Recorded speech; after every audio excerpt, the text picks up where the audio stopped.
Muy buenos días. Atendiendo su tiempo, vamos a comenzar. Y me gustaría iniciar cediéndole el uso de la voz a nuestro consejero Fernando Pérez Garcidueñas para que nos dé un mensaje de bienvenida breve. Hola, buenos días a todos. Es un gusto tenerlos aquí. Les agradezco también que el día de hoy nos acompañen. El tema que trataremos el día de hoy es un tema muy delicado.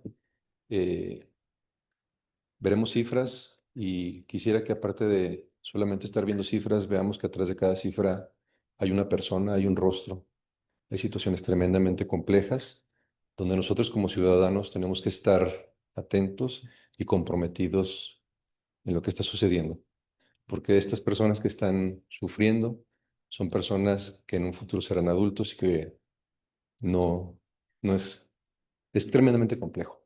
Entonces, sin más, pues les doy la bienvenida y espero que esto genere conciencia en todos nosotros para que tengamos un punto de vista distinto y nos comprometamos con los niños y adolescentes. Gracias. Muchas gracias y pues adelante, adelante.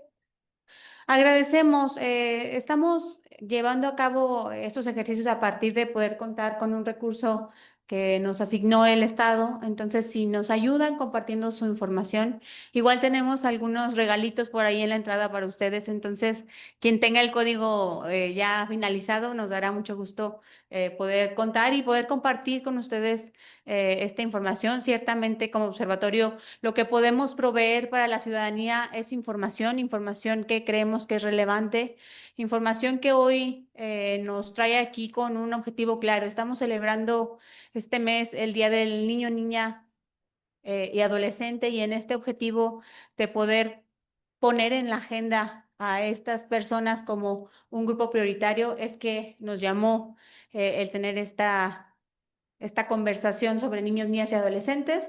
Entonces agradecemos mucho poder contar con su información. Igual el QR está en la entrada por si alguien tuviera el interés de dejarnos sus datos. Muchas gracias. Sin más, esta es nuestra agenda del día. Hablaremos de estos 5 temas, principalmente los 4 abordados por el observatorio en materia de incidencia delictiva, en donde hablamos de víctimas de delitos en infancias y adolescencias, siguiendo con atenciones médicas en el sector salud y con defunciones por homicidio en la misma Secretaría de Salud, pero en gobierno del Estado, para dar algunos hallazgos principales en las conclusiones. Adelante. Bajo esta óptica, es importante decir que en este tipo de datos que podemos contar a partir de la incidencia delictiva, hay un cambio importante en la metodología hacia 2026. Veremos tanto los periodos de 2023 a 2025 en 7 tipos y hacia 2026, que estamos presentando este primer bimestre, hablaremos de lo que sucede en una ampliación a más delitos que nos permite conocer el Secretariado Ejecutivo, que el Secretariado Ejecutivo, siempre recordemos, lo que genera en esta ocasión es un análisis que permite compartir desde las fiscalías de cada uno de los estados. Entonces, bajo esta óptica, podremos conocer qué sucede en tema delictivo. En este informe presentaremos datos tanto del estado como del municipio. De forma paralela, veremos las atenciones médicas, y en este tema de atenciones médicas es importante subrayar, hay urgencias y egresos que se dan hospitalarios, y de ahí hay una clasificación que podemos identificar en este tipo de atenciones médicas que reciben niños, niñas y adolescentes, en donde se da un corte anual a 23-25, y también presentamos el primer bimestre tomando como fuente la Secretaría de Salud. Finalmente, hablamos de un tema, vamos, digamos, pasando en cada uno de los datos hasta llegar a defunciones por homicidio. Este es el rastro más claro de la violencia letal. Y aquí hablamos de los tipos de agresión. También hacemos el corte anual hasta 2025 desde 2023 y presentamos el bimestre. Es importante especificar que estas fuentes de información son complementarias. No podríamos hacer como una trayectoria de cada uno de los niños, niñas y adolescentes que están presentes, pero sí decir que, como bien lo comentaba hoy Fernando, hoy estamos hablando de personas personas que deberían estar a cargo de alguien y que hoy están siendo vulneradas y que hoy están cada vez más en riesgo. Creo que esta pauta nos permite repensar todo lo que hoy vamos a escuchar como niños, niñas y adolescentes que están en indefensión o que están en un grupo complicado y que necesitan un cuidado especial. Así que sin más, le cedo el uso de la voz a Brenda para que nos explique y nos cuente qué pasa en tema de incidencia delictiva y en estos otros dos rubros. Muchas gracias por acompañarnos. Muy buenos días. Bueno, antes de continuar con la presentación, nos gustaría mencionar que estos son los datos disponibles. Es lo que sabemos, son los casos que llegan a una autoridad para conocerse, pero hay muchos más casos que no podemos dimensionar que están sucediendo. Por lo que vemos aquí es solo una pequeña, muy pequeña parte de lo que realmente padecen las infancias y adolescencias en temas de violencia. Nos gustaría comenzar con el estado de Guanajuato a partir de la incidencia delictiva. Y como comentaba Mayra, lo principal son analizar 7 delitos con la anterior metodología. Para este periodo analizamos el año 2023 y 2025 y notamos dos hallazgos muy relevantes que son positivos. El primero es la disminución de víctimas hacia 2025 del homicidio doloso. Sin embargo, lo que nos permiten saber los datos es muy claro. La violencia letal está siendo dirigida hacia hombres y niños adolescentes con un 87%. Y el 90% de estos delitos suceden con armas de fuego. El delito de violencia familiar es el que más víctimas tiene, con un promedio de 3.400 por año, es decir, cada día 9 niños, niñas y adolescentes padecen violencia en su casa, en su espacio más seguro. Si vemos entonces la disminución, pero es muy importante este delito porque tiene un gran impacto en las infancias. En contraste, los dos delitos que sí vemos en incremento son las lesiones dolosas, que en 2025 alcanzaron casi 1.800 víctimas. Y el otro dato más relevante es que la proporción de menores está incrementando. En 2023 era del 6.48 y hacia 2025 alcanzó el 8.39%, es decir, cada vez hay más niños, niñas y adolescentes entre las víctimas de este delito, que es violencia intencional. Con el perfil de las víctimas podemos saber que también hay una gran proporción de hombres, la mayoría con el 62%, pero hay un gran porcentaje de casi 40% de niñas y adolescentes mujeres. Entonces la víctima por ahí está un poco paritaria. Y en cuanto a las modalidades, sabemos que el 90% suceden en otra modalidad, es decir, no sabemos exactamente con qué está sucediendo este tipo de delitos.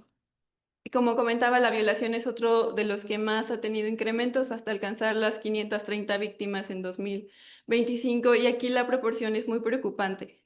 40% de las víctimas de este delito son niñas, niños y adolescentes, lo que nos dice que al menos 4 de cada 10 víctimas fueron niñas, niños y adolescentes en promedio. En el panorama municipal vemos también una cuestión similar con el homicidio doloso que sí presentó una disminución y nos vamos a concentrar también en violencia familiar que en promedio hubo 670 víctimas, niñas, niños y adolescentes en este delito y al igual que en el estado es el que más les afecta. En contraste, los delitos que incrementaron fueron las lesiones dolosas que en 2025 alcanzaron las 188 víctimas con un porcentaje de incremento acumulado de casi el 70%. Las lesiones dolosas son el único delito que va en aumento constantemente y que también los niños, niñas y adolescentes alcanzaron una proporción del 4.47% del total de las víctimas. En el caso de la violación, hubo un incremento hacia 2024 y se mantuvo en 2025. Y aquí la proporción de menores es un poco más alta que en el estado, casi pegándole al 45%. Es decir, si lo pensamos más ampliamente, casi 5 de cada 10 víctimas de violación en León son niñas, niños y adolescentes. Como comentábamos, el secretariado hizo un nuevo cambio en la metodología. Hoy podemos saber más información sobre la violencia y específicamente en niñas, niños y adolescentes encontramos que hubo 20 delitos en los que fueron víctimas y no los vamos a abordar todos, los vamos a ver bajo clasificaciones. En delitos contra la vida, solo en los primeros 2 meses de este año hubo 251 víctimas totales. Los dos que más representan aquí son las lesiones dolosas y el homicidio doloso, y hay un claro perfil, ahí lo vemos en las gráficas en color azul.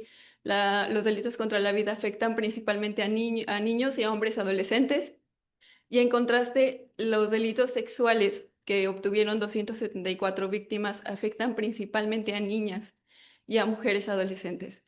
El dato más preocupante son los 109 de abuso sexual, que ahora también podemos ver que hay clasificación de edades entre primera infancia y niñez y adolescencia, y el dato más preocupante es eso. El abuso sexual es principalmente a menores que están en primaria, entre los 0 y los 12 años.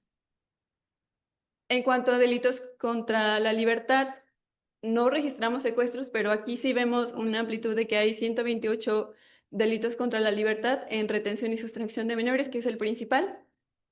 En cuanto a los delitos contra la sociedad, que es la corrupción y la trata, las principales víctimas en el 72% son niñas y adolescentes mujeres. En cuanto a las amenazas y la extorsión, hubo 65 víctimas de amenazas y 4 de extorsión, y el perfil principalmente aquí son niños y adolescentes hombres. Y finalmente, la violencia familiar, los delitos contra la familia, obtuvieron en total poco más de 700 delitos, siendo la violencia familiar el principal. En cuanto a los datos en el municipio de León, aquí notamos que hubo víctimas bajo la clasificación de 12 delitos, y también los agrupamos entre delitos contra la vida, que registraron 41 en total, siendo las lesiones dolosas y el homicidio doloso los principales que afectan a niños, niñas y adolescentes. Y en cuanto a los delitos sexuales, hubo 86 víctimas. Aquí nuevamente se repite el perfil de que son principalmente las niñas y las adolescentes mujeres quienes padecen esta violencia. En delitos contra la libertad se registró 2 víctimas en retención y sustracción de menores. En cuanto a delitos contra la sociedad, hubo 9 en corrupción de menores, y aquí el 70% fueron niñas y adolescentes mujeres, perdón. Y en cuanto a amenazas, hubo 4 víctimas, que principalmente fueron a niños y adolescentes hombres. Finalmente, los delitos contra la familia registraron en total 74 delitos, siendo la violencia familiar nuevamente el principal delito que afecta a las infancias y adolescencias. Siguiendo a la otra panorama que revisamos en atenciones médicas en sector salud, aquí vamos a registrar atenciones que dan los médicos en las secretarías, o cuando los menores acuden a revisión médica, bajo estos subtipos de atención que analizamos, que son el abandono y la negligencia, la desnutrición, el abuso físico, el abuso sexual, el maltrato y el envenenamiento por sustancias. Pero aquí los que más nos resaltan son el abuso sexual. En Guanajuato, en el periodo de 2023 a 2025, fue la primera causa de atención de niñas, niños y adolescentes, con un promedio de 200 por año. Y el 87% de estas atenciones fueron a niñas y adolescentes mujeres. En cuanto a la segunda causa, es el envenenamiento por sustancias, donde hubo en promedio 138 por año, y más de la mitad, del 61%, fueron a niñas y adolescentes mujeres. En el panorama de León, la atención se invierte. La primera es el envenenamiento por sustancias, con un promedio de 54 por año, y donde el 68% de estas atenciones fueron a niñas y adolescentes mujeres, mientras que la segunda causa de atención fue el abuso sexual, con un promedio de 39 por año, y aquí la proporción de mujeres fue del 76%.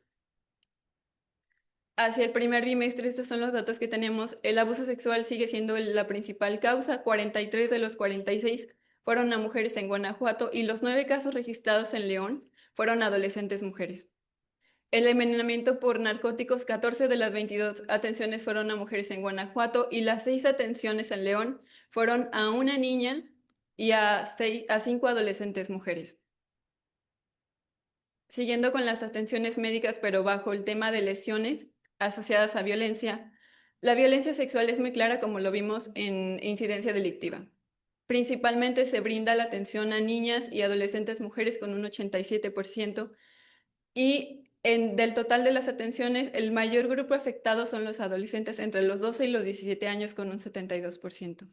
En la violencia física el panorama cambia. Las principales atenciones son brindadas a niños y adolescentes hombres, con un 67%, Y el grupo que más afectado es igualmente los adolescentes entre los 12 y los 17 años.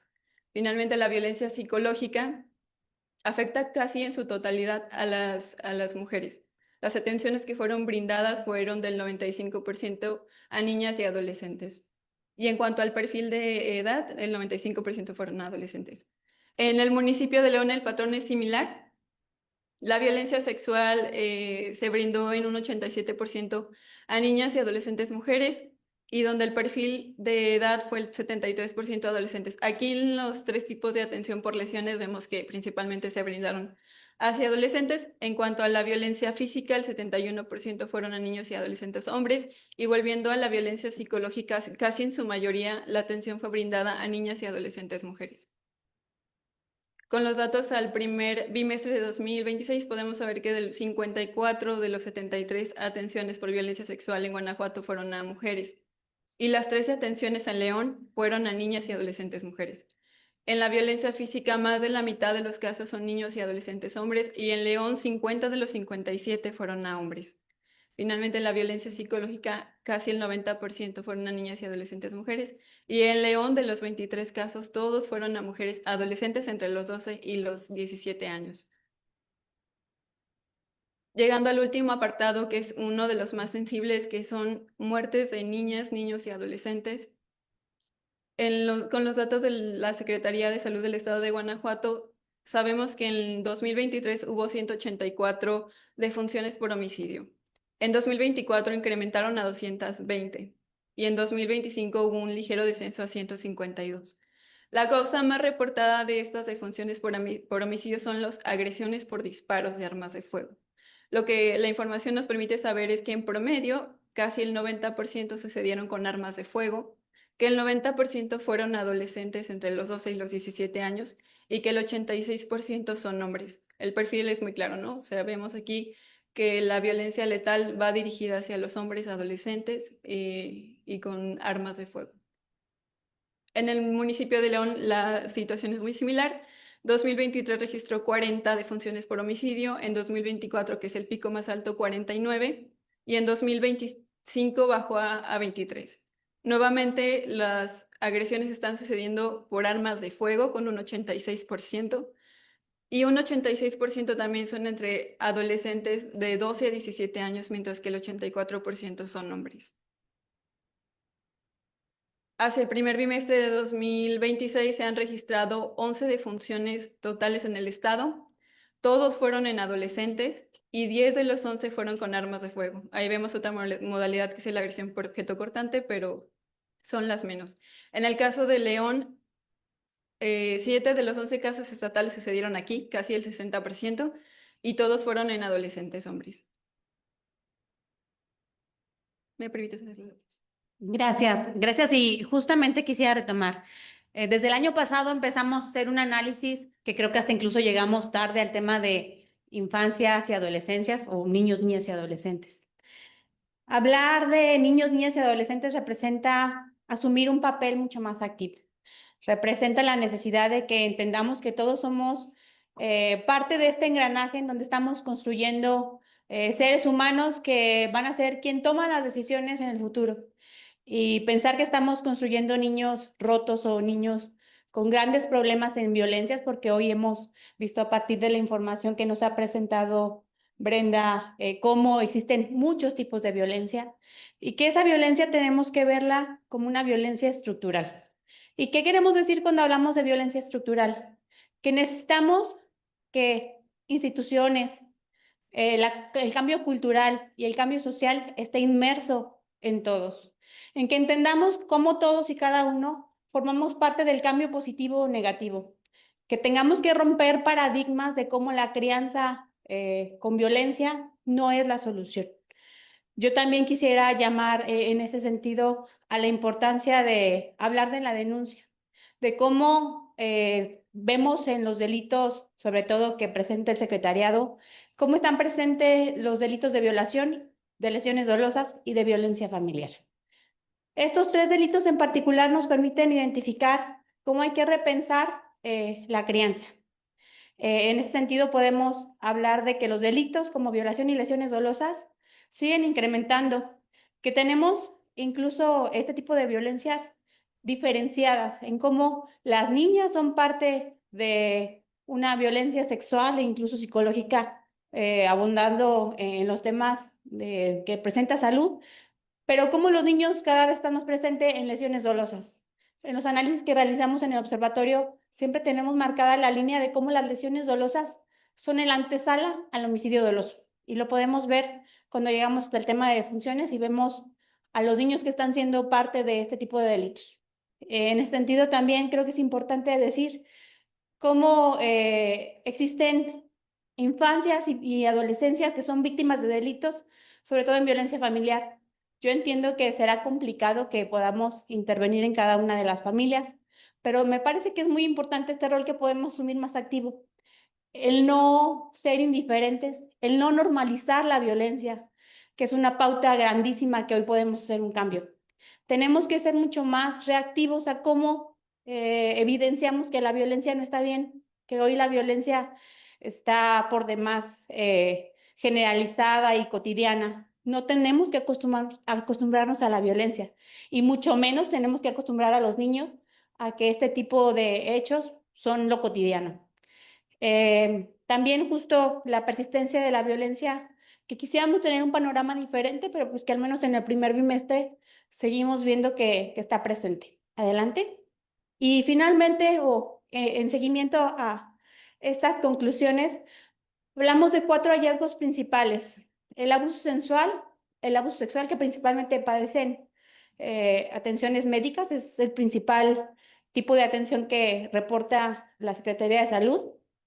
Las adolescentes mujeres, que también están muy presentes, yo creo que todos aquí podemos reconocer que el municipio padece un grave problema de consumo de sustancias y las cifras nos reflejan ese mismo panorama. Hay mujeres que hoy están pidiendo por envenenamiento por sustancias mayores atenciones en el sector salud. Y también el decir cómo el sexo de niñas, niños y adolescentes define los tipos de agresiones ocurridas. Mientras que los hombres son víctimas de agresiones físicas, las mujeres son víctimas de agresión sexual y psicológica. Finalmente, también hay que decir que la edad define el tipo de atención médica, mientras que los menores de 6 años sufren negligencia, desnutrición y síndrome de maltrato. Los niños entre 12 y 17 años sufren abuso sexual, abuso físico y envenenamiento por narcóticos. Así que digamos que la radiografía y el panorama está muy puesto. ¿Qué tiene que ser lo prioritario? En seguimiento al tema que tendría que darnos más atención y ser prioritario, que son las defunciones por homicidio. Estas agresiones con arma de fuego nos siguen mostrando cómo la presencia de armas de fuego es muy visible y muy accesible para todos. Esta necesidad de que las defunciones se den con arma de fuego y que lo evidenciemos es dejar de normalizar que el arma de fuego esté presente en los entornos más cercanos a nuestros cercanos, a nuestros puntos más cerca. Los adolescentes representan también el 86%. Creo que ya está muy visto que tenemos una pauta en donde los menores cada vez son más presentes en temas de defunciones y justo va alineado a esta violencia letal, donde entendamos que hay niños que están perdiendo la vida y que no van a poder lograr desarrollar capacidades, habilidades, conocimientos. Finalmente, los registros de defunciones nos permiten saber por homicidio que hay casos de niñas y niños menores de edad que también están pereciendo en esta batalla. Adelante. Finalmente, creemos importante priorizar estos espacios para dar como pautas importantes que creemos. La importancia de focalizar la política pública en poblaciones en riesgo. Es importante que hoy tomemos, justo celebramos abril como el mes del niño, pues que tomemos de verdad la pauta de hacer cambios positivos por ellos. Estamos construyendo a los adultos del mañana y esa construcción representa qué futuro queremos para México, para Guanajuato y para León. Y eso representa la necesidad de enfoques transversales, en donde todos estemos presentes, en donde sociedad, gobierno, sociedad civil, tengamos un papel mucho más activo, en donde la estrategia contra la violencia sexual no la dejemos como algo que solo está en la casa. Me parece que seguimos conservando estos paradigmas de pensar que la ropa sucia se lava en casa, que muchas cosas se quedan en la secrecía y opacidad. Dejemos de pensar que la violación o la lesión o la violencia familiar es normal. A la hora de que no denunciamos, permitimos que los agresores puedan ser replicadores con más personas. Y entonces hacemos que la violencia sea un círculo vicioso en donde no encontramos por dónde comenzar. Yo diría que tendríamos que comenzar por no ser indiferentes a cuando sabemos de un hecho como de este tipo. Finalmente, en el sistema de información de datos, creo que es importante que hoy autoridades aquí, y agradecemos mucho que estén autoridades, que estén ciudadanía, que esté la prensa, para poder difundir este mensaje de cómo tenemos que construir cada vez información más precisa, más completa, para poder tener atenciones mejor dirigidas. Yo creo que ya tenemos puesta aquí la radiografía, ya sabemos que hay acciones y grupos prioritarios, ya sabemos que hay zonas donde se requiere particularmente las atenciones. Hagamos algo. Y a nosotros y cada uno que estamos aquí, me gustaría que no lo viéramos como algo ajeno, sino como algo que asumimos como una responsabilidad en favor de niños, niñas y adolescentes. Así que por eso decimos que el enfoque transversal no solo implica interinstitucional, sino también en donde todos tomamos un rol más activo. Yo agradecería mucho el haber podido escucharnos y ver este paradigma desde un diagnóstico que está puesto desde un enfoque que queremos visibilizar, cuáles son los principales puntos en donde tenemos que poner medidas de precisión para hacer cambios. Agradecemos mucho que tenemos una invitada especial y que es de lujo porque la doctora Juanita es una experta y tiene una amplia experiencia, entonces cedemos el uso de la voz a la doctora Juanita para complementar el tema. Muchas gracias. Muchas gracias. Muy buenos días a todos y a todas. Bueno, yo me voy a parar, me voy a parar, porque no tengo ojos en la espalda y aquello está muy lejos y no veo. Ok.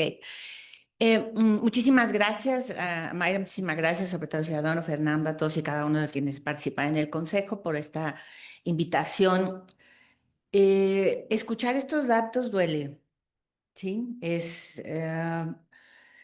La pregunta principal tendría que ser, ¿y por qué sucede esto? O sea, se supone que hemos crecido, que como sociedad hemos avanzado y que desde hace mucho tiempo, no solo en nuestro país, en el estado, en León, existen muchos programas que atienden violencia, adicciones, abuso sexual y no es suficiente, ¿sí? No es suficiente.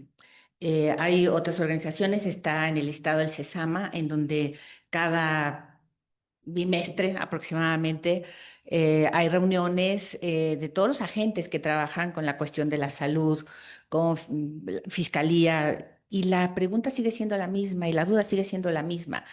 ¿Qué sucede cada vez que hay estos datos que nos encontramos que parece que los esfuerzos, y de verdad lo digo así, no son suficientes? Ahorita que comentaba Mayra hablando sobre que este es un tema de violencia estructural, efectivamente, y es importante entender que la estructura es fundamental en cualquier tipo de avance que nosotros queramos realizar. Yo soy terapeuta familiar sistémica relacional y nuestra base de trabajo es la familia, y la familia la entendemos como una estructura, ¿sí? Una estructura que tiene ejes, ¿sí? Y estos ejes son los papás, es un sistema de padres, es un sistema de pareja, es un sistema de hijos, y en este conjunto de subgrupos hay reglas, hay normas, hay acuerdos, hay límites, pero lo más importante es que hay una autoridad compartida, debería de ser, en la que estos cuidadores primarios, no necesariamente familias, papá, mamá, hijos, ya las familias han tenido un proceso de modificación interesante, pero las funciones se mantienen.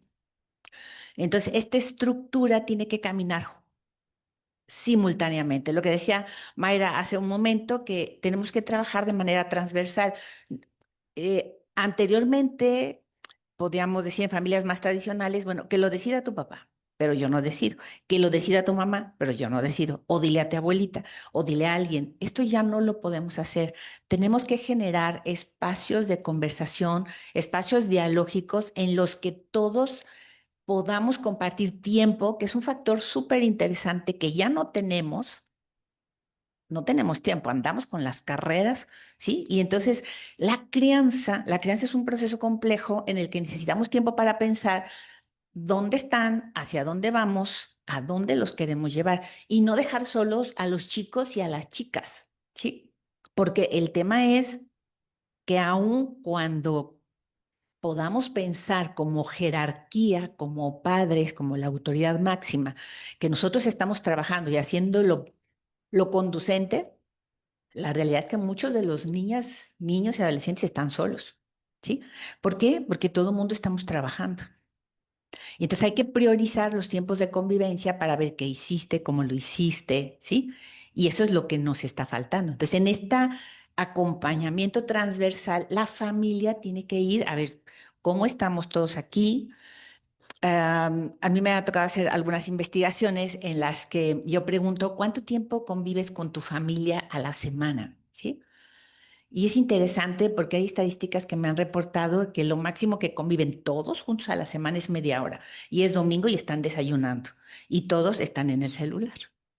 Entonces, esta posibilidad de escucha para que entonces esta crianza compleja, pueda ser acompañada. Y en esta célula especial, en esta célula maravillosa que es la familia, no hacemos esto. Entonces, cuando dejamos la responsabilidad a otras instancias, se complejiza más porque los programas que se elaboran, que son pertinentes, que requieren personal profesionalizante, especializado, se vuelve más complejo porque no ajusta, ¿sí? Es como las familias de antes, que teníamos familias de 15, 18, 20 hijos y nada más dos papás. Y lo generaban la crianza, la generaban los hermanos a los que les iba tocando sin que les tocara, ¿sí? Con todos los huecos que pudiera haber aquí. Entonces, uno de los elementos fundamentales tiene que ser la criticidad. Sí hay, y lo veíamos por ahí en la exposición en el grupo, yo preguntaba, ¿cómo es que los niños, las niñas, los adolescentes acceden a sustancias que los ponen en riesgo? Ellos lo toman, lo ingieren, o hay agentes que lo hacen y le dicen, te lo vas a tomar. ¿Por qué? Para que estés tranquilo, para que no me des lata, porque estoy ocupado, porque estoy ocupada, ¿sí? No me dejan mentir, muchas familias, que es el eje estructural básico de los cuidadores, yo quiero descansar y entonces le doy el celular, le doy la tablet, le prendo la televisión, le pongo los videojuegos, es no me molestes. Y desde ahí empiezan muchas cosas, porque los chicos con esta actividad interesante que traen, buscan, buscan, buscan, y dicen por ahí que el que busca, pues encuentra. Y no necesariamente aquello que encuentra es lo mejor para su desarrollo emocional, porque lo que quieren es escucha, lo que quieren es visibilidad. Entonces, estos factores, esta violencia estructural, parte de la estructura fundamental que es la familia. O sea, nuestra estructura familiar tiene que ser atendida, tiene que haber espacio para la conversación, tiene que haber espacio para la escucha. Tenemos que constituirnos en autoridades firmes, creérnosla, pero también autoridades flexibles. En el proceso de la escucha con familias, a mí me sorprenden los niños de primaria, los cuestionamientos impresionantes que le hacen a los papás y los papás se quedan en silencio porque dicen, ¿cómo le contesto? O sea, ¿cómo le contesto? Y entonces, ¿qué está pasando? Que a mí me toca ver en los procesos de acompañamiento que los niños dejan de creer en las autoridades porque dicen, pues ni sabe, entonces mejor ya no le pregunto. ¿A quién le pregunto? Pues al que le contesta, aunque sean mentiras, pero le contesta. Como dicen por ahí en algunos otros espacios, ¿qué quieres? ¿Exactitud o rapidez? ¿No? Entonces, ese tipo de cosas son interesantes. Entonces, bajo este contexto, decía también, quiero retomar antes de que se me olvide, el tema de las lesiones dolosas va avanzando hacia a un tema de homicidios dolosos, claro. La violencia tiene un círculo, tiene un ciclo y se escala. Existe lo que es la escalada simétrica, ¿sí? Entonces tú me pegas, yo te pego, yo te empujo, luego yo te empujo, tú me pones el pie, yo te lo pongo. Y no se queda en este nivel. crece, crece, crece. El círculo es pequeño aquí y cada vez va, es como una espiral, más que un círculo de la violencia, es una espiral de la violencia. Te aviento poquito y no pasa nada, entonces la siguiente vez te aviento más fuerte y no pasa nada, y entonces va escalando y el pico riesgoso de la escalada simétrica o de la violencia en escalera, ¿no? Es el homicidio, porque nadie me dijo, detente, nadie me dijo. Entonces, ¿quién dice detente? La autoridad, la jerarquía, la estructura. Entonces, ese es el tema. Entonces, pasando a la presentación, si me van apoyando, por favor. La presentación, ¿quién le mueve o yo le muevo? ¿A por acá? Sí, de manera muy rápida y también por los tiempos, la agenda de esta presentación tiene que ver con compartir con ustedes cuál es este encuadre clínico y marco teórico a partir del cual se hace la revisión de esta información, cuáles son estos ejes de violencia que con mucha claridad ya fueron presentados por el observatorio y cuáles son las consecuencias neurobiológicas y relacionales en cuanto a cómo estas vivencias generan un trauma muy particular y severo en el desarrollo de las infancias y adolescencias, cuáles serían las alternativas de intervención clínica y yo les diría, mucho de la propuesta ya se hace en el Estado. El tema es que es como estas familias de 2 papás y 20 hijos, pues no alcanza ni la paciencia, ni la escucha, muchas cosas. Tenemos que convertirnos entonces, como viene por ahí, en estas alternativas e intervenciones focalizadas para León, tenemos que convertirnos en agentes comunitarios, ¿sí?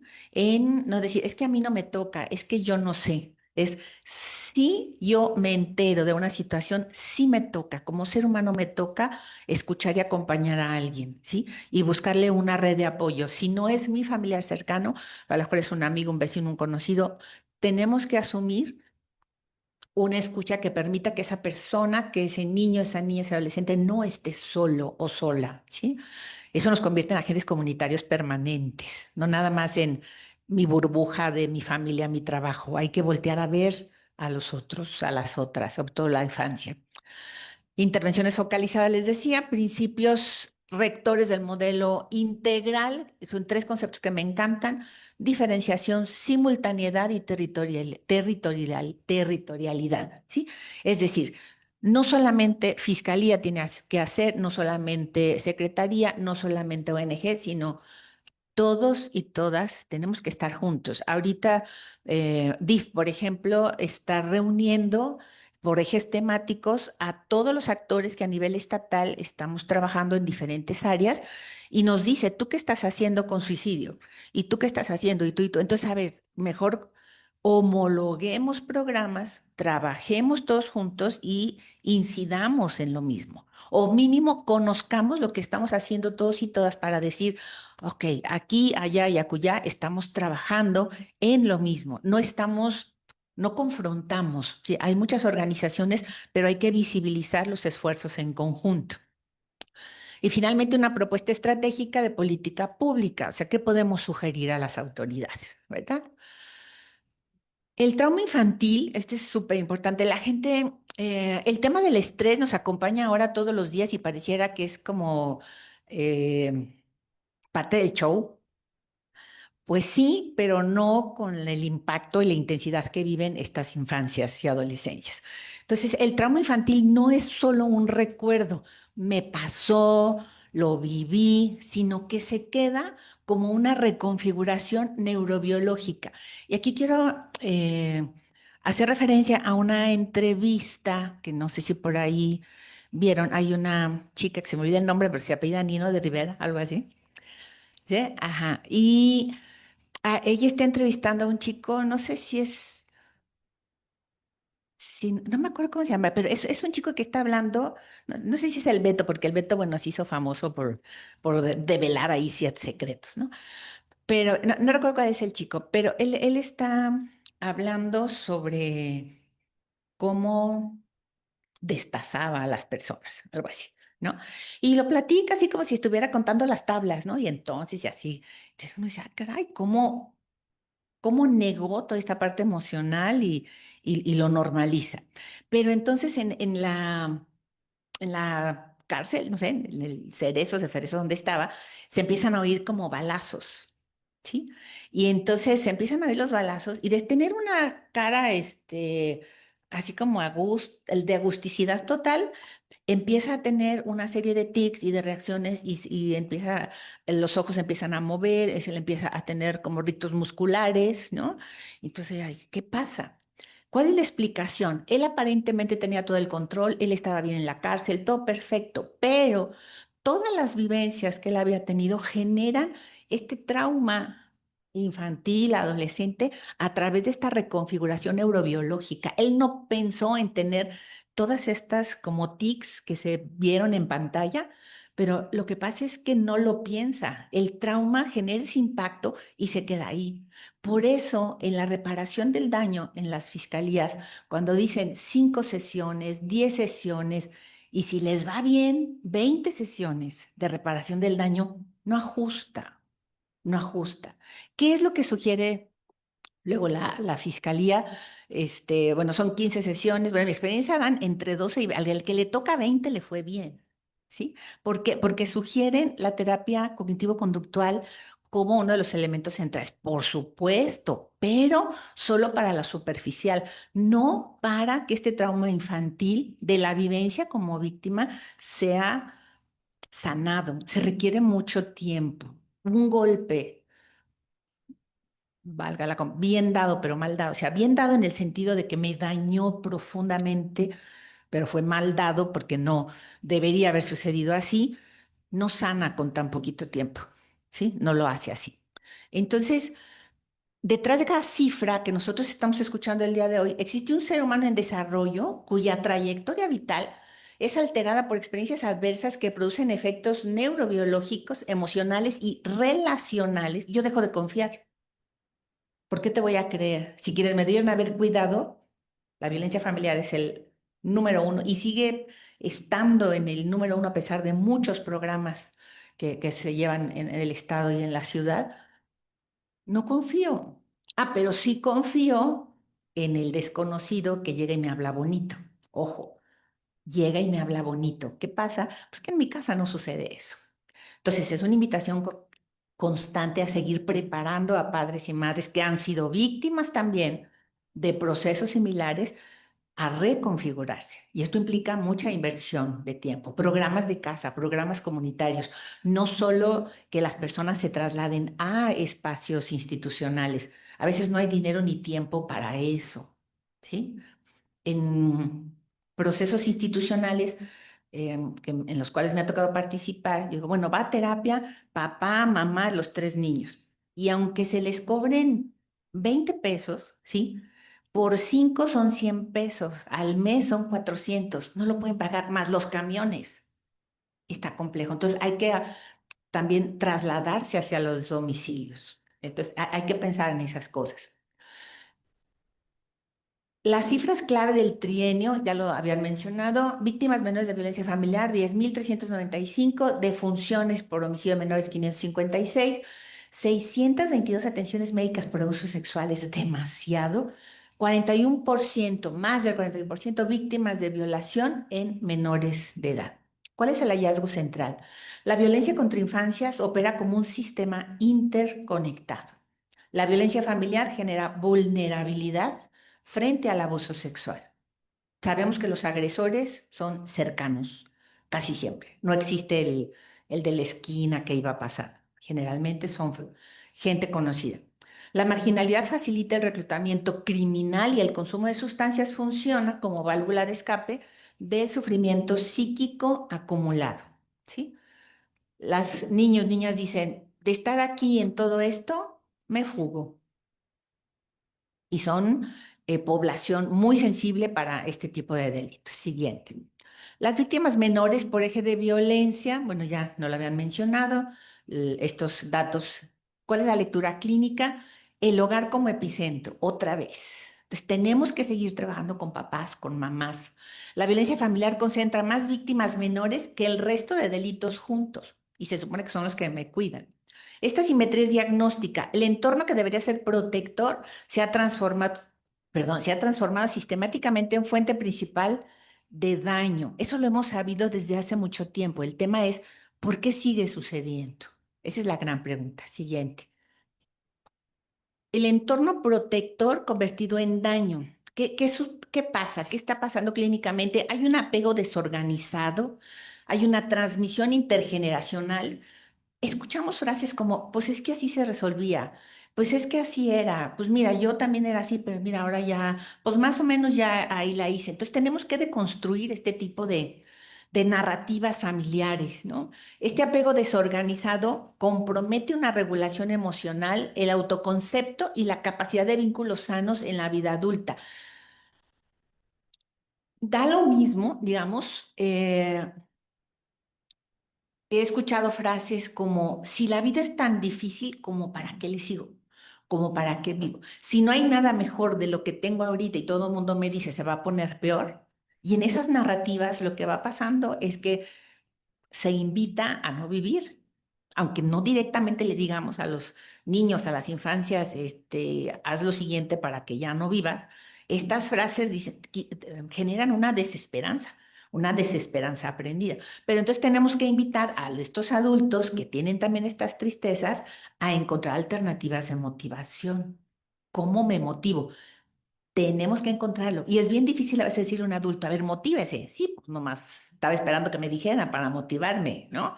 Es, ¿qué se quedó en la historia de tu vida en la mesa que hoy quieras hacerlo? Pero implica escuchar, ¿no? En la interseccionalidad, la violencia de género más la violencia contra la infancia. O sea, no solamente es un solo fenómeno, se acumula y la vulnerabilidad de las mujeres está cada vez más expuesta. Siguiente. Ah, no, perdón, la anterior. En esta, dice, ¿cuáles son las consecuencias clínicas de este apego desorganizado? El decir, pues así es, así le seguimos. El trastorno postraumático aparece en este tipo de víctimas aumentando la desregulación crónica. Ya no me puedo controlar, no me puedo regular. Hay alteraciones del eje hipófisis, hipotálamo y suprarrenales que hace que ya no pueda controlar el estrés. Y si antes tenía más capacidad de controlar como lo difícil de la vida, cada vez lo voy a hacer menos, ya no voy a poder manejar este estrés. Y bueno, lo que decía, la internalización de modelos relacionales violentos, lo cual aumenta el riesgo de sufrir violencia sexual, porque jugamos este juego de no pasa nada, así era en mi casa y de todas maneras estaba bien. Entonces le entramos como una invitación cuidada. El trauma silenciado del abuso sexual, híjole, el menor debe elegir, eso es lo más difícil, por eso el tema de la denuncia es complejo. Y aparte, bueno, los procesos de fiscalía que pues no ayudan mucho, la verdad, ¿sí? Elegir entre reconocer la agresión y preservar el vínculo con el agresor. Es mi papá y lo quiero, es mi abuelo y lo quiero. Puedo estar molesto por lo que sucedió, pero hay todo una historicidad que dice, yo lo quiero. Entonces, ¿qué hago? ¿Denuncio? ¿No denuncio? Y a veces eso no lo decide el niño, la niña o el adolescente, lo deciden otros, lo cual complejiza el tema. Lo que fuerza mecanismos disociativos como estrategia de supervivencia, sobre todo si tengo que seguir conviviendo con esa persona. Y si denuncié y no pasó nada, ¿sí? Y bueno, casos que me han pasado por ahí, desde hasta pídele perdón al agresor, ¿no? ¿Cómo pasa eso? ¿No? Las consecuencias son una sexualización traumática, además muy temprana, la estigmatización, la indefensión aprendida. ¿Cómo me quito un adulto de 80, 100 kilos sobre mí? No puedo, ¿sí? Una ocasión un niño me decía, no podía respirar, Juanita, no podía. Entonces no sabía si entre el dolor o morir asfixiado por el peso de la persona, ¿sí? Impacto intergeneracional en la parentalidad futura. Ustedes pregunten a los chicos ahora, ¿quieren ser papás? Los chicos ya no quieren ser papás. Quieren tener perros, uno, ¿sí? Pues no quieren ser papás, ni tampoco se quieren casar, ¿sí? Habremos de revisar qué sucede por ahí. Siguiente. El tema Violencia letal, adolescentes varones en la frontera criminal. ¿Cuál es el perfil de vulnerabilidad psicosocial acumulada? Hay una exposición temprana a la violencia, desde mi casa, desde mi colonia, desde mi rumbo, ¿sí? Hay una ruptura educativa. ¿Para qué estudio? ¿Para qué? Y además, ¿qué dicen los niños ahora? ¿Para qué si de todas maneras me van a pasar el año? Porque ya tienen prohibido los maestros reprobar. ¿Para qué estudio? Entonces son esas narrativas que se van generando y que no podemos deconstruir desde la familia. Yo he escuchado papás que dicen, pues mira, con que tengas ahí el certificado y aunque no sepas nada, total, vas a trabajar de albañil, aprendes un oficio. Y entonces se va deconstruyendo el valor importante de la escuela. Lo que les decía, la ausencia parental. Yo colaboro en algunos organismos que dan atención psicológica a familias y los papás no llevan a los niños a las sesiones, los niños llegan solitos, en colonias pues no muy seguras. Y cuando uno les manda decir a los papás, ¿y por qué no lo lleva? Pues que si se lo llevo a la terapia, tengo que dejar de ir a trabajar y entonces me rebajan el día. Entonces usted me va a pagar el día. Y pues la institución no puede hacer eso. Entonces, esas son las realidades. Entonces, los niños llegan solitos. Uno de los niños me decía, digo, ¿y dónde comes? Dice, mira, me arrimo con la doña de los elotes y luego me voy a la de acá y tantito que me da de acá, tantito que me da de acá. Y entonces se alimentan así en determinadas colonias. Pero los papás no están. Y no quiero decir que no estén porque no quieran estar. Muchos no quieren estar y no pueden estar. Entonces, también es importante validar esto. Y ante esta ausencia parental, pues una pertenencia sustituta y las redes criminales, pues aparecen ahí como los buenos, ¿sí? Hola, ¿qué haces? ¿Qué estás haciendo? Aquí tienes. Y entonces los niños dicen, wow, ¿sí? Entonces, por eso hay que estar deconstruyendo. El tema del envenenamiento por sustancias y la escalada de lesiones. Hay una autora que se llama Irene Meller y ella tiene un libro que se llama La tranquilidad recetada. Y ella menciona que las mujeres somos las principales consumidoras de medicamentos a nivel mundial. Y decíamos que a veces ante el sufrimiento psíquico, el medicamento genera una anestesia. Entonces, es más fácil tomar un medicamento para el dolor físico, porque no hay una pastilla para el dolor psíquico, pero a veces el medicamento me genera un aletargamiento que me evita estar en contacto con una realidad que me lastima. Y los adultos luego no tienen cuidado, sería una de las hipótesis posiblemente, que dejan los medicamentos de fácil acceso. Entonces, si yo veo que a mi mamá le gusta o mi papá o está bien o ingieren tales cosas y yo lo hago y están tranquilos, tenemos que empezar a revisar cuáles son esos modelamientos. Es preocupante cómo es que llegan estos niños y niñas con estas situaciones a los hospitales, ¿sí? Siguiente. Lo que decíamos, esta diferencia entre la atención que hay en los hospitales y los registros de delitos en fiscalía es sumamente distinto, ¿no? La salud tiene un registro, dice más 63 casos no judicializados y la fiscalía, bueno, tiene menos. En León son 15 casos no judicializados y la fiscalía obviamente tiene menos. La cultura de la denuncia, como decía Mayra, tenemos que fomentarla, pero también tenemos que fomentar la credibilidad en las autoridades y en los procesos de investigación. No, no todo es como, ¿cómo se dice? Mucha gente dice, yo quiero que tú hagas esto por mí, y eso a veces no tiene nada que ver nada ni con lo jurídico ni con lo legal. La ley no cumple expectativas, tiene que haber un proceso. La impunidad no es solo un problema jurídico, constituye un factor de revictimización que agrava el daño psicológico, ¿sí? Y eso, quienes han acudido a denunciar, uno se siente muy mal como víctima para ir, hasta así sea un robo o sea lo que sea, pareciera que yo soy la culpable o el culpable. Cuando las familias perciben que el sistema no responde, se refuerzan las creencias de indefensión y desconfianza, inhibiendo futuras denuncias. Entonces, es una invitación para las autoridades a hacer más amigables los procesos, ¿sí? Habrá que seguir incidiendo ahí, seguir insistiendo sin romper el propio proceso de este tipo de situaciones. Siguiente. Las consecuencias neurobiológicas y relacionales del trauma, decía hace un momento, el eje hipófisis hipotálamo suprarrenal alterado, hay desregulación emocional, un apego desorganizado y este trauma intergeneracional. Los efectos del trauma no constituyen meros antecedentes biográficos. Le pasó y ya. Le pasó hace 10 años, le pasó hace 5.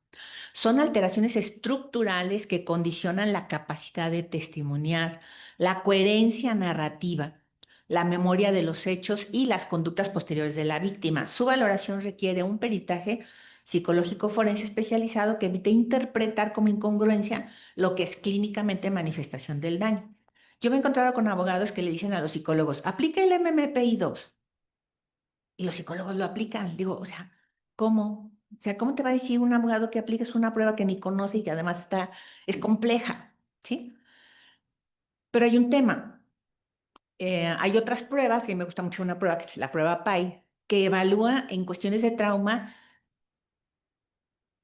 evalúa lo cognitivo, evalúa lo emocional y evalúa lo fisiológico.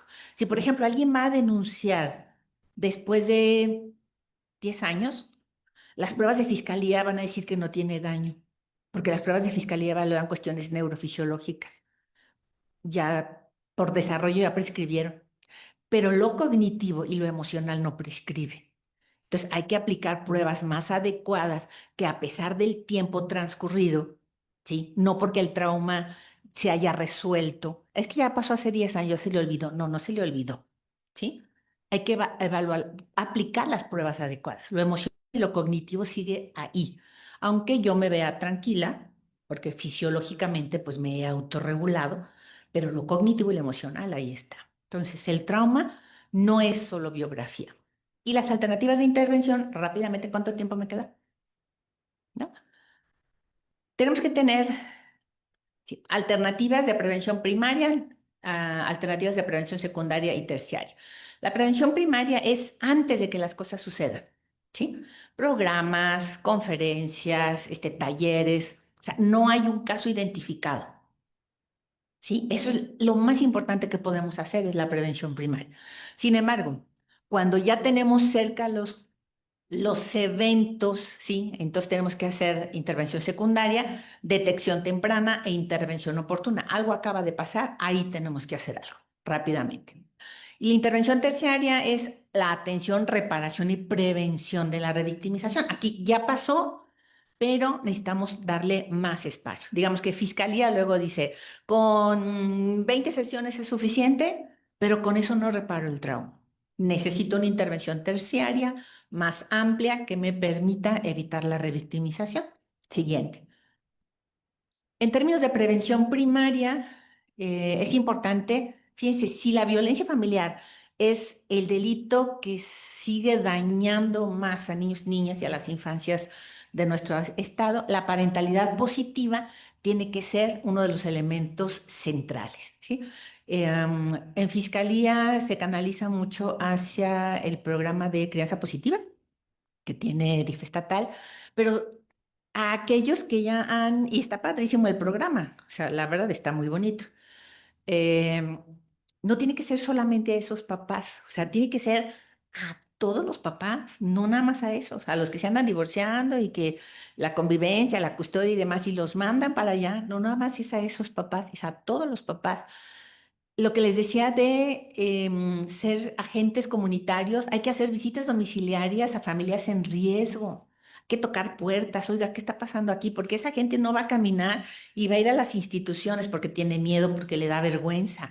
Hay un mapeo que presenta el observatorio de dónde están como estas zonas de riesgo. Hay que ir a esas colonias. Pero las instituciones tienen que preparar y proteger a los interventores para que vayan con seguridad a esos espacios, ¿sí? Hacer visitas domiciliarias, seguir trabajando en escuelas para madres y padres con componente de nuevas masculinidades. Los hombres ya no son los mismos de antes. Hay una deconstrucción masculina maravillosa, maravillosa. Entonces hay que incluir el tema de las nuevas masculinidades y hacer grupos comunitarios de apoyo a cuidadores. Les decía, los niños y niñas ya no están siendo cuidados por papá y mamá, están siendo cuidados por abuelos, abuelas, tíos, primos, amigas, vecinos. Entonces hay que dar esta información y detectar ¿Dónde están los niños? ¿Dónde están los papás? ¿Y quién los está cuidando mientras los papás no están? Eso implica una investigación increíble, sobre todo en aquellas zonas que ya están siendo detectadas como de mayor riesgo. Una educación sexual integral, programa por edades, formación docente en detección y rutas de denuncia. Los maestros son nuestros principales canalizadores, pero luego los maestros sienten que no les toca porque no son psicólogos o psicólogas. Entonces hay que seguir incidiendo. Son los que primero se dan cuenta cuando algo está pasando. ¿Sí? Entonces tenemos que capacitarlos más. Campañas de desnormalización y creencias de victimización y la prevención de reclutamiento con programas de mentores comunitarios, centros comunitarios con oferta integral en colonias marginadas, reinserción escolar y formación laboral. Muchos de estos programas ya existen y los tiene nuestro estado y los tiene León. No son suficientes. Hay que ampliar estos trabajos. Siguiente. Fortalecer la detección de la salud, me voy a ir más rápido, igual esto lo podemos compartir. Protocolo de tamizaje en urgencias pediátricas, en intervención en consumo, unidades integrales para adolescentes. Por ejemplo, está CAIA, el CAIA, ajá. Está padrísimo, pero está bien lejos, ¿sí? Está lejísimos. Entonces, nomás de decir, de aquí a aquí. Y luego todavía se atraviesa el tren. O sea, todavía es esa parte de la ciudad en que si uno quiere ir para allá, el tren se atraviesa. Y ni les digo cuánto se dura ahí, ¿sí? Entonces, como el CAIA tiene que haber más. Están los CAPAS, o ya no sé cómo se llaman ahora. Antes eran CAPA y ahora ya no sé, creo que ya se los cambiaron. Tiene que haber más, ¿sí? Cerca de estas zonas de riesgo. Importantísimo el tema comunitario. Comités comunitarios de protección a la infancia, línea de denuncia accesible diseñada para adolescentes, procesos más amigables. Siguiente. En prevención terciaria, lo que les decía es modelos terapéuticos con evidencia. Ya pasó, ya sucedió, tenemos que reparar el trauma. La terapia cognitivo-conductual focalizada en el trauma, que ya es un elemento que se agrega a esto, es importante para abuso sexual y violencia física. Dice, 20 sesiones está bien, pero no es suficiente. Las instituciones, un proceso que pueda ayudar a una persona tendría que ser no menos de un año. Estaríamos hablando de 48 sesiones como mínimo, ¿sí? A reevaluar. Las instituciones no pueden dar todo eso, ¿sí? Entonces necesitamos generar otros programas. DIF en algún tiempo, no sé si ahora lo sigan teniendo, DIF municipal, se llamaba psicólogos participativos. Y ¿todavía lo tiene? Eso es genial, porque le da trabajo a los psicólogos recién egresados, cobran un poquito más, pero tenemos el servicio y no pagan renta porque el DIF les presta los espacios, ¿no? Entonces, esta es muy buena. El MDR es una desensibilización y procesamiento por movimientos oculares. Hay poca gente aquí en León que trabaja ese modelo, pero es genial para el trauma, ¿sí? Es el central. Interacción con padres e hijos, el trabajo familiar es fundamental y las intervenciones grupales para adolescentes para deconstruir todo lo que se ha normalizado para generar una criticidad diferente sobre lo que la sociedad ofrece muy fácilmente. Es importante que en términos de la justicia, de la impartición de justicia, tenemos pocas cámaras de GESEL en el estado, muy poquitas. Entonces, esto implica pues, mayor inversión para que entonces niños y niñas puedan denunciar, puedan hablar protegidos en un espacio en el que otros actores están analizando la situación que se denuncia, ¿no? Representación jurídica especializada autónoma y medidas cautelares en 24 horas, o sea, más rápido, como esta chica en México, Edith, ¿no? O sea, hasta en 72 horas la buscamos. Eso dice, eso es lo legal, pero no necesariamente es justo. Esas son las cosas que tenemos que deconstruir. Hay que hacer equipos móviles de crisis, hay que ir, ¿sí? Grupos de duelo por muerte violenta y evaluación de riesgo en hermanos sobrevivientes, todo lo que implica la postvención. Siguiente. Para León, por ejemplo, yo sugiero 6 intervenciones focalizadas, mapeo de zonas de alta concentración, al menos 5 centros comunitarios de protección a la infancia en zonas prioritarias, una unidad municipal especializada en violencia contra infancias. Digo, muchas de estas ya existen, no es que no existan. Programa de atención a adolescentes mujeres con consumo problemático, con un enfoque de género y enfocado en trauma. Programa de prevención de violencia armada en colonias con alta incidencia de homicidios. Y capacitación continua a policía, ministerios públicos y jueces en atención a víctimas a menores. No es lo mismo niño, adolescente, que adulto, adulto mayor, indígena, en estos grupos etarios. Hay una frase en el punto 5 que yo he escuchado a muchos chicos y perdónenme la expresión, pero así dicen. Ellos dicen, más vale vivir 5 años como rey que 20 como güey. ¿Sí? Entonces, eso, ellos dicen, pues sí, yo sé que me van a matar, yo sé que estoy en riesgo, pero me la voy a pasar bien. Pero el alerta permanente en la que están, no lo alcanzan a ver y el impacto en su cuerpo. Por eso es importante el acompañamiento adulto.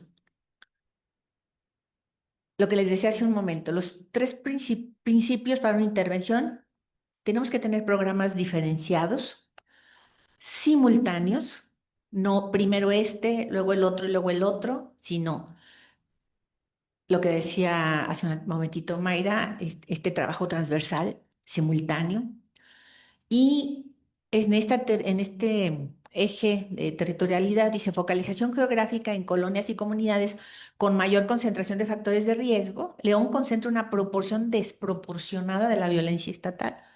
O sea, no nos deberían de tocar tantos, pero nos tocan muchísimos. O sea, le estamos quitando al Estado delitos que deberían de estar más repartidos, pero los tenemos acá, ¿no? 7 a 14 dólares de retorno por cada dólar invertido en prevención de maltrato infantil. Son costos evitados en salud, justicia penal y productividad. Sí hay que invertir en programas. ¿Van a costar? Sí, pero va a costar menos que atender el daño, definitivamente. Siguiente. Para cerrar mi participación, ¿cuáles serían estas propuestas estratégicas de política pública para la protección integral de las infancias y adolescencias en Guanajuato? 4 ejes principales. El eje 1, la alerta temprana. El eje 2, prevención primaria. Eje C, seguridad territorial, que tiene que ver con lo que decíamos hace ratito. Y eje D, reparación del daño. Siguiente. Interconexión institucional, dice, un protocolo de notificación obligatoria y automática, vincular en tiempo real las bases de datos de la Secretaría de Salud, urgencias y egresos con la Fiscalía General del Estado. Si un menor ingresa por envenenamiento por narcóticos o lesiones no accidentales, iniciar oficios de investigación y protección inmediata. Unidades de diagnóstico clínico forense, dotar a las agencias del Ministerio Público de psicólogos especializados en trauma complejo para evitar la revictimización durante el proceso de denuncia y garantizar una valoración técnica adecuada al interés superior del menor. Siguiente. Generar un programa estatal de escuelas para familias. Ya hay, o sea, no quiere decir que no estén. O sea, transformar el modelo actual por uno de capacitación obligatoria en pautas de crianza no violenta para beneficiarios de programas sociales. Luego la gente le gusta recibir, pero cuando dicen, si te doy la despensa, si vienes a tal cosa, luego la gente ya no va, ¿sí? Por eso es cómo generar esta manera de que sí asistan, ¿sí? Romper la transmisión intergeneracional del maltrato requiere dotar a los cuidadores de herramientas alternativas al castigo físico y la obligatoriedad vinculada a programas sociales asegura cobertura en poblaciones de mayor riesgo. Entonces hay que ver las estrategias. Fortalecer el monitoreo de nutrición y desarrollo en los centros de salud como puntos de detección de negligencia.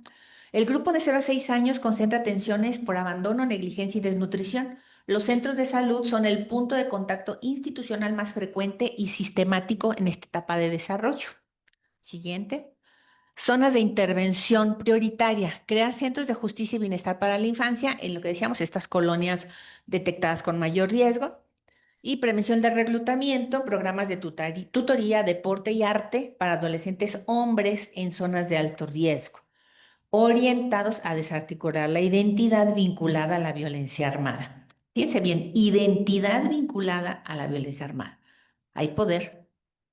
Si yo soy invisibilizado, desvalorizado en casa, estos grupos dan este poder, una identidad vinculada a la violencia armada. Aquí eres alguien, aunque seas un número, un apodo, pero eres alguien. Siguiente. Y en el último eje, pues un fondo de becas y apoyo psicológico vitalicio para víctimas de delitos sexuales y familiares graves. La atención no debe terminar con la sentencia del agresor y pareciera que ahí se acaba, ¿sí? Eso no ayuda a la víctima, sino continuar hasta la vida adulta para romper el ciclo transgeneracional del trauma. Aquí le va a dar un infarto a las autoridades, pero desde toda la vida lo tengo que estar apoyando. No, es generar a través de esta prevención terciaria espacios en donde se pueda seguir conversando. ¿Por qué funciona lo de AA? Porque siguen conversando y siguen asumiendo. Ya no soy alcohólico, no, soy un enfermo en recuperación. Si eso pasó, ahí está, no lo niego, pero sigo en un apoyo y sostén comunitario. Algo así, no cuesta, pero hay que promoverlo. Alcance temporal. El trauma complejo no se resuelve con la emisión de la sentencia. Sus efectos neurobiológicos, relacionales y de salud mental requieren intervención sostenida a lo largo del ciclo vital. Justicia con perspectiva de infancia, capacitación obligatoria a jueces sobre el interés superior de la niñez, que bueno, muchos la tienen. ¿Cuál es el sustento normativo? El artículo 4 constitucional, la Convención sobre los Derechos del Niño y la Ley General de Niños, Niñas y Adolescentes imponen al juzgador el deber de priorizar la protección efectiva del menor por encima de consideraciones procesales ordinarias. Es decir, hay que hacer un traje a la medida para cada caso. La ley es general, los jueces tendrán que hacer este traje a la medida. Los datos del Observatorio Ciudadano de León son una llamada de auxilio. El Estado tiene la responsabilidad técnica y moral de transitar de una política reactiva a una preventiva y sistémica. La infancia de Guanajuato no puede esperar, las adolescencias no pueden esperar. Entonces, de lo reactivo, solamente una vez del delito consumado, a intervenir sobre los factores de riesgo hacia lo sistémico. Articular salud, justicia, educación, comunidad, familia. ¿Sí? Esos son estos ejes transversales con los que hay que estar trabajando y que comentaba Mayra. Y creo que terminamos. Cada cifra es un ser humano en desarrollo. La inversión en la protección de la infancia no es un gasto, es la intervención preventiva más rentable que una sociedad puede realizar. Muchas gracias.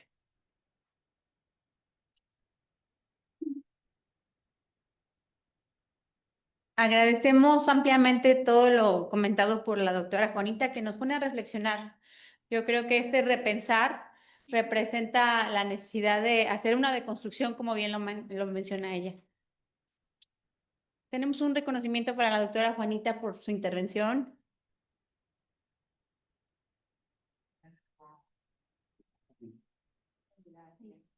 Y tenemos ¿sí nos toman allá la foto?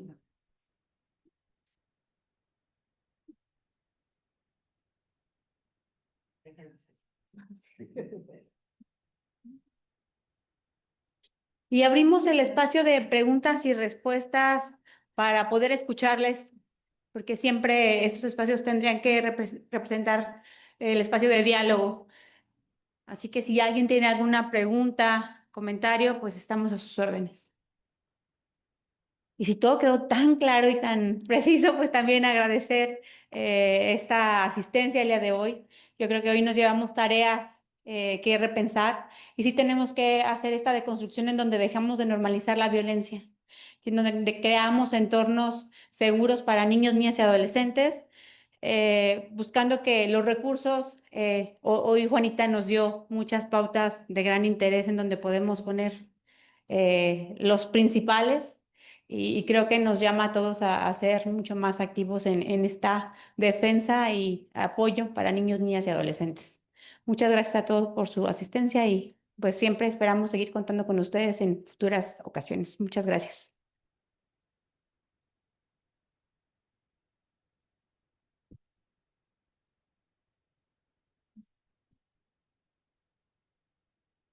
Pues muchísimas gracias.